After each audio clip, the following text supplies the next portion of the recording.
اس لیے کہ کچھ فقہا اس بات کے قائل ہیں کہ رفع یدین کیا جائے، کچھ فقہا اس بات کے قائل ہیں کہ نہ کیا جائے۔ تو امام ترمذی نے اپنی کتاب میں یہ سسٹم بنایا ہے، انہوں نے یہ طریقہ اپنایا ہے۔ علماء کے یہاں، فقہا کے یہاں، ائمہ کے یہاں جو اختلاف ہے، تو ان لوگوں نے جن جن حدیثوں سے استدلال کیا ہے ان کی دلیلوں کو کلیکٹ کر دیا ہے، جمع کر دیا ہے۔ ایک کام تو آپ نے یہ کیا ہے۔ دوسرا کام یہ کیا ہے کہ حدیث بیان کرنے کے بعد امام ترمذی رحمۃ اللہ علیہ یہ بھی کہتے ہیں کہ وفی الباب عن فلاں عن فلاں عن فلاں۔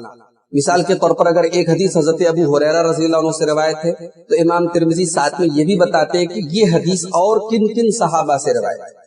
یہ بہت بڑی خاصیت ہے امام ترمذی کی کتاب کی سنن الترمذی کی۔ تیسری خاص بات یہ ہے کہ امام ترمذی رحمۃ اللہ علیہ علماء کے حدیث بیان کرتے ہیں اور اس کے بعد کہتے ہیں والعمل علیہ عند اہل العلم، اس حدیث پر اہل علم کا عمل ہے۔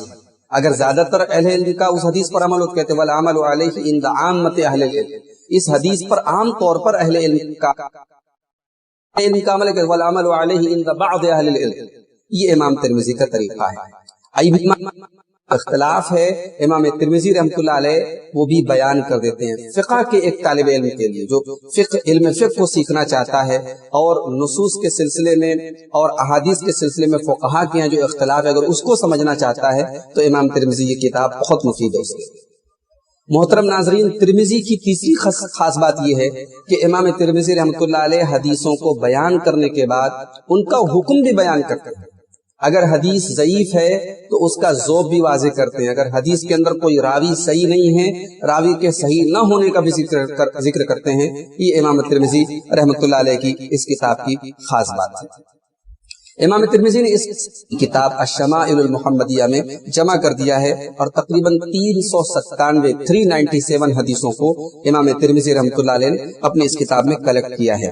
اسی طریقے سے تیسری مشہور کتاب امام ترمذی کی ہے علل الترمذی الکبیر، جس کے اندر امام ترمذی رحمۃ اللہ علیہ نے احادیث کی علتوں کو بیان کیا ہے، نقد حدیث کا فن بیان کیا ہے کہ کبھی کبھی ایسا ہوتا ہے کہ ایک حدیث ثقہ راوی نے روایت کی ہے لیکن اس کے اندر کوئی ایسی علت موجود ہے جس پر عام طور سے نظر نہیں پڑتی۔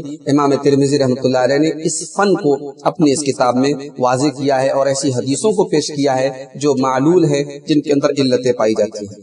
امام ترمذی رحمۃ اللہ علیہ کا انتقال 13 رجب سن 279 ہجری میں ان کے شہر میں ترمذ میں، جبکہ ان کی عمر تقریباً 70 سال کی تھی، ہوتا ہے۔ محترم ناظرین، امام ترمذی رحمۃ اللہ علیہ کے بارے میں ان کے دور کے معاصرین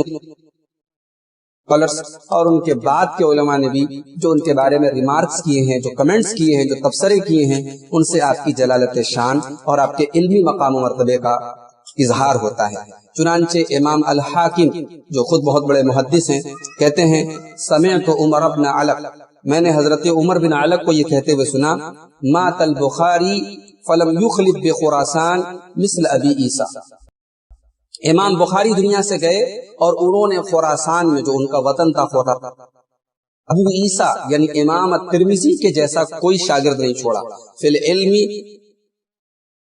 والزہد، نہ تو ان کے جیسا علم کسی کے پاس تھا، ان کے جیسی میموری کسی کے پاس تھی، ان کے جیسا تقوی، ان کے جیسا زہد کسی کے پاس تھا۔